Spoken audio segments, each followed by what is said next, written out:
It is day 15 of the 30-day challenge. I got 15 more days to go, but it is day 15 of the 30-day challenge.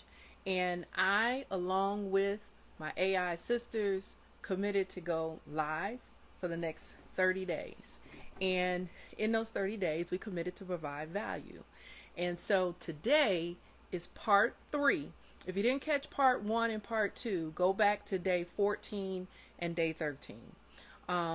And you will see the first 2 parts of the components of a good prompt.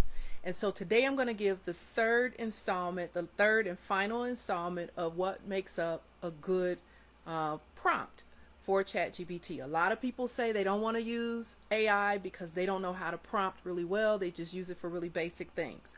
The key is knowing how to prompt, okay?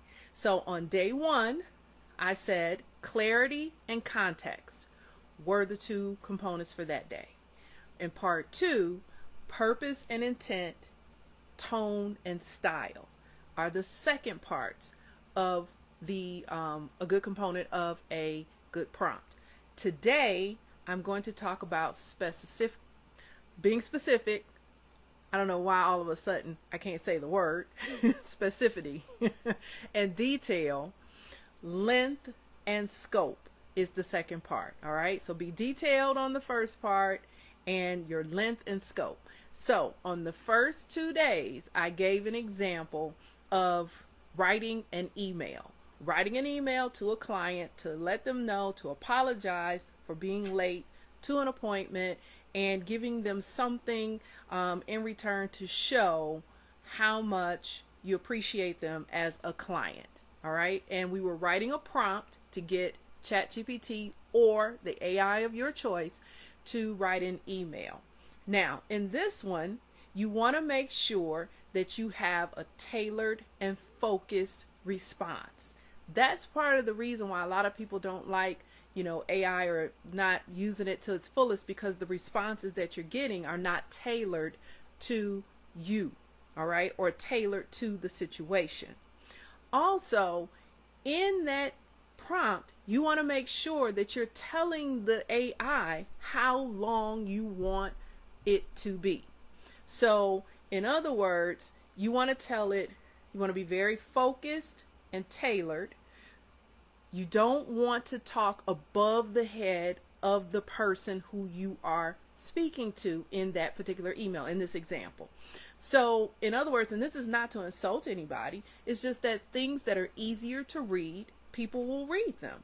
If you get caught up in putting a lot of technical terms in your emails or in your writing, or just when you talk to people, they don't understand a lot of the technical terms of your trade. That's why they hired you. Okay, so you want to tell that the AI, you could tell it, speak to this person or write this as if you're writing to a person with a 12th grade education.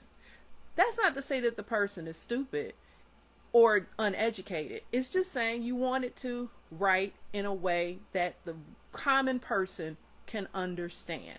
And sometimes you even want to take it down to a 6th grade education level. Try out both, see what you get. Okay. And then as far as the length and scope, you're just telling it, hey, I only want you to write 200 words or less, and, close out with, the fact that I'm going to give this person a gift card. Okay. So as simple as that. Those are the 2 ways, the last 2 components of writing a good prompt. And if you go back to part 2 and part 1, you'll see the other components. So that is day 15 is a wrap, cut, and I'll see you tomorrow for day 16 of the 30-day challenge. In the meantime, go to my bio. I have some treats there, and I have an announcement coming up. For you guys who have been following me and my images. All right. So I'll tell you about that real soon. All right. Take care.